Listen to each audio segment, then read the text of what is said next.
Pernah nggak sih kamu merasa sudah punya semua yang kamu mau, tapi tetap ada rasa kosong yang nggak bisa hilang? Kenapa sih hati kita nggak pernah benar-benar puas? Di video ini, kita akan bongkar rahasia kenapa kita terus merasa kurang, dari sisi ilmiah sampai nilai syukur dalam Islam. Yuk simak sampai habis, agar kita bisa hidup dengan bahagia dan tenang.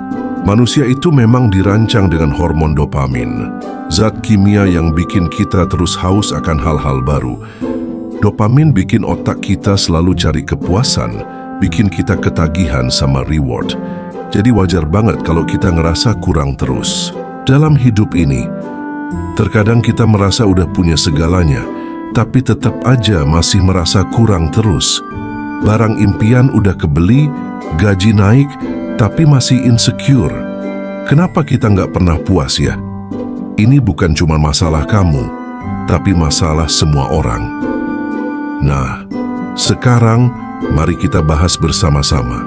Dulu kita pengen banget punya HP bagus. Sekarang udah flagship. Tapi kok malah makin gelisah? Itu karena kita mulai bandingin diri kita sama orang lain. Highlight orang lain bikin kita insecure. Media sosial bikin kita ngerasa kalah terus. Padahal yang kamu bandingin itu cuma penampilan luar mereka, bukan realita penuh. Kita nggak tahu apa yang mereka rasakan di balik layar. Mungkin mereka juga lagi stres, tapi kita keburu minder, seolah hidup mereka lebih bahagia. Kita ngejar sesuatu bukan lagi karena itu penting buat hidup kita, tapi biar nggak kalah sama orang lain. Biar di mata orang kita kelihatan keren. Kita kejar gelar, bukan karena suka, tapi biar nggak ketinggalan. Hidup jadi perlombaan tanpa akhir. Padahal Islam mengajarkan rasa syukur sebagai kunci ketenangan hati. Allah berfirman, sesungguhnya jika kamu bersyukur, pasti kami akan menambah nikmat kepadamu. Al-Quran Surah Ibrahim ayat 7. Jadi sebenarnya kuncinya ada di rasa syukur, bukan di pencapaian. Kamu nggak harus punya semuanya biar bahagia.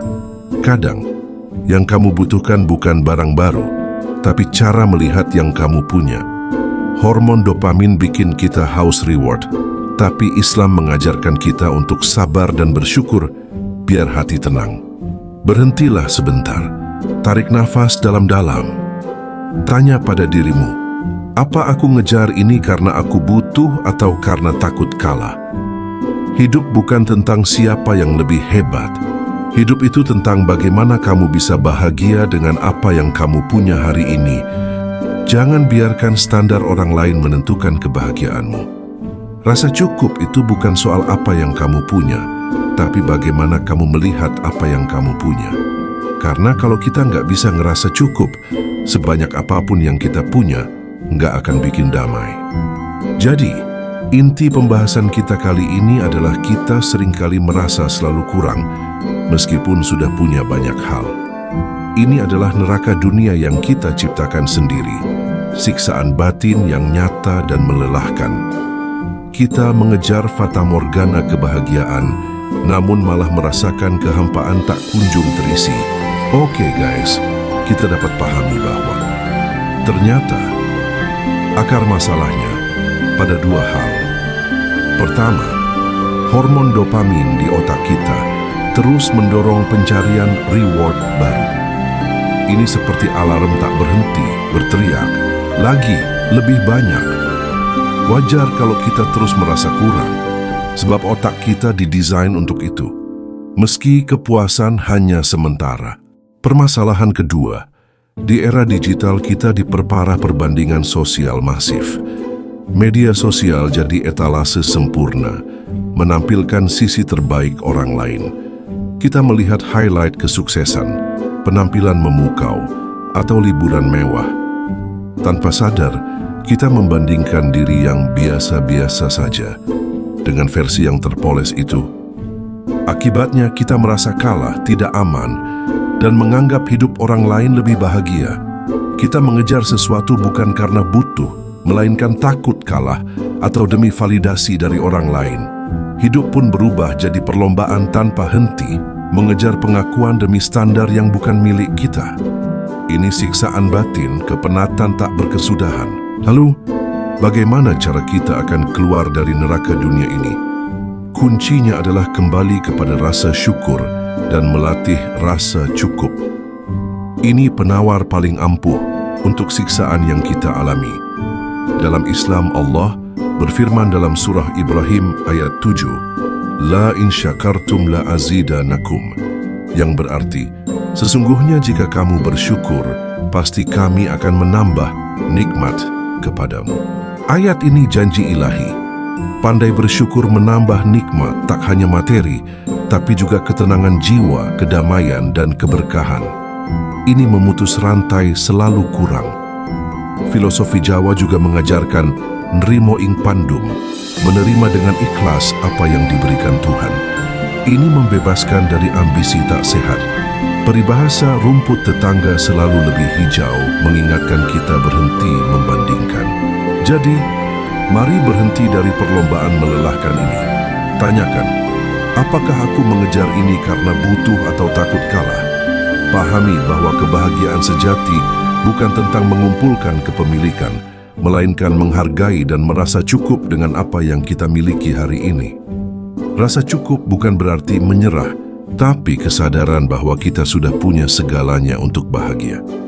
Karena jika tidak bisa merasakan cukup, sebanyak apapun yang kita punya tidak akan mengisi kekosongan itu, dan kita akan terus hidup dalam neraka dunia yang kita ciptakan sendiri. Mari, pilih jalan damai, pilih rasa syukur. Sekarang kita tahu, rasa puas itu bukan soal seberapa banyak yang kita punya, tapi seberapa sadar kita buat bersyukur. Dunia ngajarin kita buat terus nambah, upgrade, ganti, beli, tapi nggak pernah ngajarin kita cara berhenti dan bilang, udah cukup. Kadang bukan isi dompet yang seret, tapi isi hati yang bocor. Kita beli ini itu, tetap ngerasa kurang. Lucunya, makin banyak punya, makin gelisah. Ya karena kita ngira bahagia itu ada di keranjang belanja, bukan di dalam dada. Rasa kurang itu penyakit hati paling halus. Gak kelihatan tapi ngerogoti pelan-pelan. Ia datang dari semua arah. Diskon online, flexing influencer, gaya hidup mewah yang jadi standar hidup. Ini bukan sekadar ujian, tapi jebakan zaman. Kita jadi mudah banget ngiler. Bukan karena butuh, tapi karena takut dianggap nggak mampu. Takut FOMO, takut nggak keren. Akhirnya hidup kita muter terus di lingkaran setan. Capek kerja, buat beli yang nggak penting, biar dianggap berhasil. Tapi tenang mas bro, solusinya bukan kita harus jadi pertapa di gunung. Tapi, cukup mulai tanya diri, ini gua butuh, atau cuma pengen dipuji? Bedakan mana kebutuhan, mana nafsu. Karena kalau nafsu yang dikasih makan terus, ya dia makin lapar, nggak kenyang-kenyang. Jadi di akhir kata ini, ingat, hidup nggak harus mewah, yang penting tenang. Qanaah atau merasa cukup itu bukan berhenti maju, tapi tahu kapan cukup. Karena bahagia itu bukan dicari di luar, tapi ditemukan di dalam hati yang tahu cara bersyukur. Demikian motivasi hidup kali ini tentang mengapa kita nggak pernah puas, dan solusinya semoga bermanfaat. Terima kasih.